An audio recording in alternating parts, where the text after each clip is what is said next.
What's up, everybody? It's that time again. Time to make another Seahawks video. Time to make another sit-down video because today the NFL has decided to unleash the schedule on us. And look, I will be the first person to say don't get too excited about anything you see on this schedule because, quite frankly, I think there is a very, very good chance this schedule gets modified by the end of the year, if not wiped out entirely. So we cannot assume that any of the things I'm about to say are going to hold when the actual season comes around. At this point, I think it is very likely we will not be playing football until at least October. So, what kind of modifications will that bring? I don't know. But I'm going to talk about this schedule as it is in front of me right now, and we'll deal with modifications as they come. So, schedule's been out for about 2.5 hours now. There were a lot of theories buzzing around the last couple days about how the NFL was going to handle the potential of a delayed season or a shortened season. A lot of the theories I read have not come to bear. So,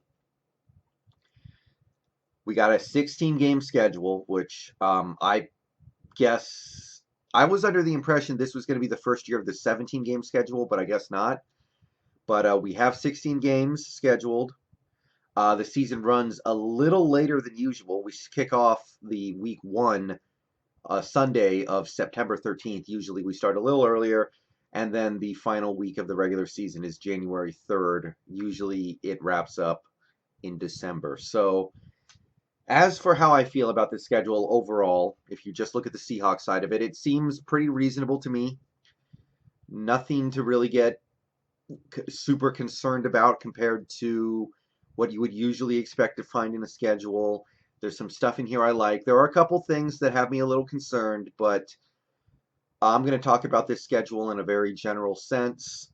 And as the season approaches and we get a better idea of what the actual schedule will be, we might have to change some of our perspectives. But there are some things in this schedule that I really like, so we're going to start there. Feel free to pull up the Seahawks schedule for 2020 and follow along, by the way. I'm not going to go through every game.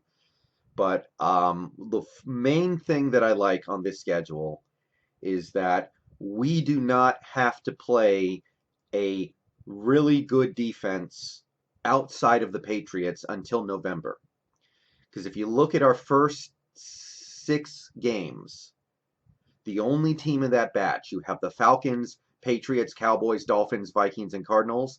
The only team of those 6 that I think is very likely to have a really good defense in 2020 is the Patriots because they had the number one defense for most of last year.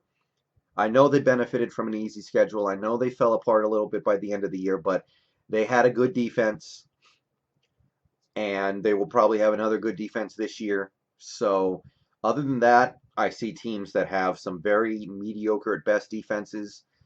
You know, the Cowboys, who had an okay defense, kind of, sort of, but not really last year. They did very little to address it this offseason, in my mind. They focused mainly on beefing up the offense. You have teams like the Falcons, who they got Dante Fowler. They got a couple of guys, but I still don't see them, especially at the start of the season, being a notably great defense. So, our new offensive line, which features 3 brand new players, is going to have the first 2 months of the season to get their stuff right before they have to play the Niners November 1st. And that game, we're going to be playing one of the best defenses in football. Even though they lost Buckner, they should still be an overpowering defense that we are going to have a hard time dealing with. So we've got those first 6 games plus the bye week to make sure our offensive line is geared up, to make sure that we know who our third receiver is, to make sure we know what Disley can do. So I really like that. The other thing I like is that we have a really nice stretch of games early in December to get us going before we have the maybe 2 most important games of the year to close things out. December 6th, we play the Giants at home. December 13th, we play the Jets at home. And week 15, we play in Washington. Those are 3 teams that are probably not going to be anything special in 2020.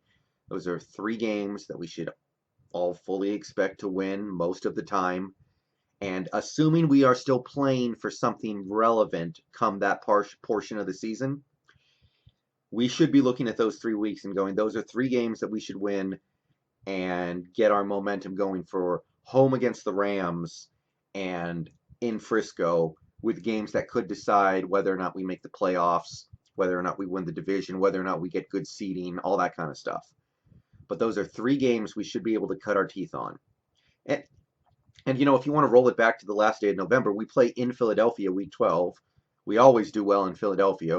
Wilson's never lost in Philly, and he's played there, 3 or 4 times?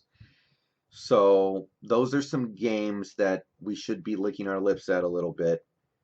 Mainly the 2 New York teams and the Redskins. So I really like that portion of our schedule. Now, for some things that I don't like, we might have our hands full the first month of the season on defense because, look, I don't know what to expect from the defense this year. We've done a lot of things to address our areas of concern. We still probably have a couple moves to make, but I don't know. I don't know if we're going to be able to fix this defense in one off season. I don't know if the coaching staff that we have in place right now is the coaching staff that'll be able to fix this defense. So we're going to find out really quickly because week 1, we go to Atlanta, and we all know that Atlanta's offense can turn games into track meets when they're playing at home. Matt Ryan, Julio Jones, Calvin Ridley, that is a offense that can blow you off the field at home if they're feeling it. So we got that. And then week 3, we play the Cowboys. And they had a great offense last year. Number 1 in yards. They added CeeDee Lamb. They got rid of Jason Witten and Randall Cobb. And Cobb, honestly, was a mixed bag, and Witten was just mostly a waste. So they will probably have one of the best offenses in football again. So right away, we're going to find out if this defense has been tuned up to the point where they can go and even compete with great offenses, because Atlanta in Georgia and Cowboys anywhere, that's a challenge. That's going to be tough to deal with. So we're going to find out very quickly. That's intimidating. Another thing about this schedule I don't like, the early bye week, week 6 bye week, just awful. Hate it. Hate it. Give me a bye week late in the season. Give me a bye week when players are hurt, when players are sore, when players are ready to take a week off. Don't give it to me in week 6. I hate that. So yeah, big thumbs down to the early bye week. The good news is we do have a Thursday night game followed immediately by a Monday night game between week 11 and week 12, which kind of functions as a second bye week because you get almost 2 weeks between those 2 games. But there's a trade-off there, obviously, that you have to play a Thursday night game, which nobody likes that. Nobody likes playing Thursday night. Thursday night football is stupid. Get rid of it, please. But yeah, I don't like the early bye week. Some other things about this schedule that I noticed. Of course, we play all of our divisional games in November, or in the case of the Cardinals. Okay, we don't play, I'll phrase it this way. We don't play a divisional game until week 7. And we have 2 divisional games in week 16 and 17. And basically, those are the most important games of the year, right?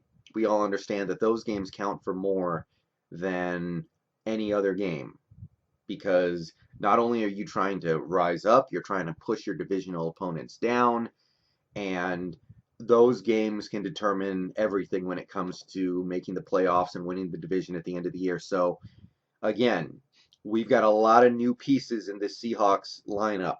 We need as much time as we can get to make sure that we have everything working as well as it's going to work before we play those important games.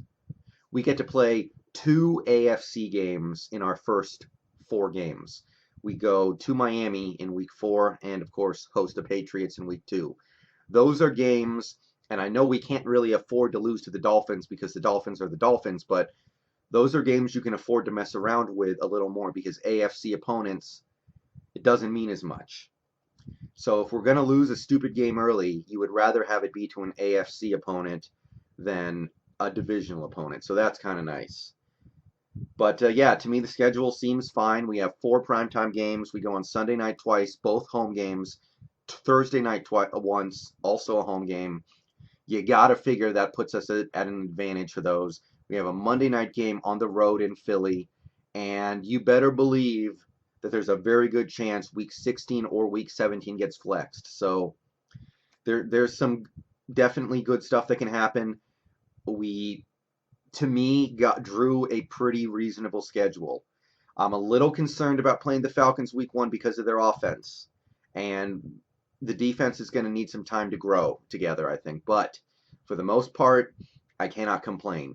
These are the kinds of teams you want to be playing when you have a new offensive line. You don't want to be playing the Niners and Rams. You want to be playing teams like the Falcons and the Cowboys.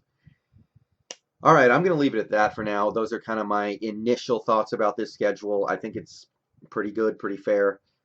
I really wish we had a bye week later in the season, but it is what it is. I'm going to go ahead and get out of here. I might stream later tonight, might stream tomorrow, don't know exactly. So keep an eye out if you want to join me and we can talk this through. But yeah, there's our schedule. What do you guys think? Go Hawks.